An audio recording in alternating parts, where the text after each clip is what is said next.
शुभ सकाळ. आज आहे एकादशी आणि आहे रविवार आणि आमच्या जवळच्या जो स्वामी समर्थ महाराजांचं केंद्र आहे ना, तिथं आहे बालसंस्कार आज तर पहिल्यांदाच आहे. आणि मी घरातले सगळे कामं पटापटा आवरलं. नाश्त्याला शेवयाचा भात बनवून दिला. त्यानंतर हे इडलीचं मी भिजवलं होतं आज, तर ते बारीक करून घेतलं, कारण मला यायला जर उशीर झाला तर ते जास्त वेळ भिजणार नाही. आणि आम्ही आता चालत चालत निघालोय. वाजलेले आहेत 9:45. 10 ते 11 असा आज असणार आहे, 1 तास. ते गेल्यानंतर महादेवांचं दर्शन घेतलं आणि इथं आम्हाला गोड मणी मेवगॅट पडली. इतकं दोघं जण खेळत होते ना. सम्राट तर जाम खुश होता, सोबत समर्थही, आणि त्यांना खूप आवडते ह्या मंदिरामध्ये यायला. आणि सगळ्यात अगोदर आम्ही पोचलो. त्यानंतर आईचं पत्र हरवलं, प्रार्थना, म्हणजे छान असं झालेलं. पहिलाच दिवस होता, छान प्रतिसाद दिला. आणि लहान लेकरं पण भरपूर आलेली होती या ठिकाणी. हे बघा समर्थ हे सगळेजण खेळत आहेत, खूप छान वाटलं.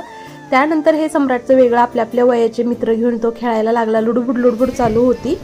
त्यानंतर आरती झाली, प्रसाद दिला, घरी आलो. घरी आल्यानंतर बघा हा डब्यामध्ये शेवाया भरतोय आणि मी बनवते इथं भगर. हिरव्या मिरचीचं मस्त अशी बटाट्याची आमटी बनवते आणि एका साईडला मी भगर बनवून घेतलेला आहे. बटाटाही चिरून टाकलं, शिंदिलून मीठ टाकलेलं आहे, शेंगदाण्याचं कूट टाकलं आणि त्यानंतर छान शिजवून घेते. आणि शिजल्यानंतर ना एकजीव होण्यासाठी ना असं मी बटाटा बारीक करून घेतलं. मग प्रसाद दाखवला अगोदर, नैवेद्य, आणि त्यानंतर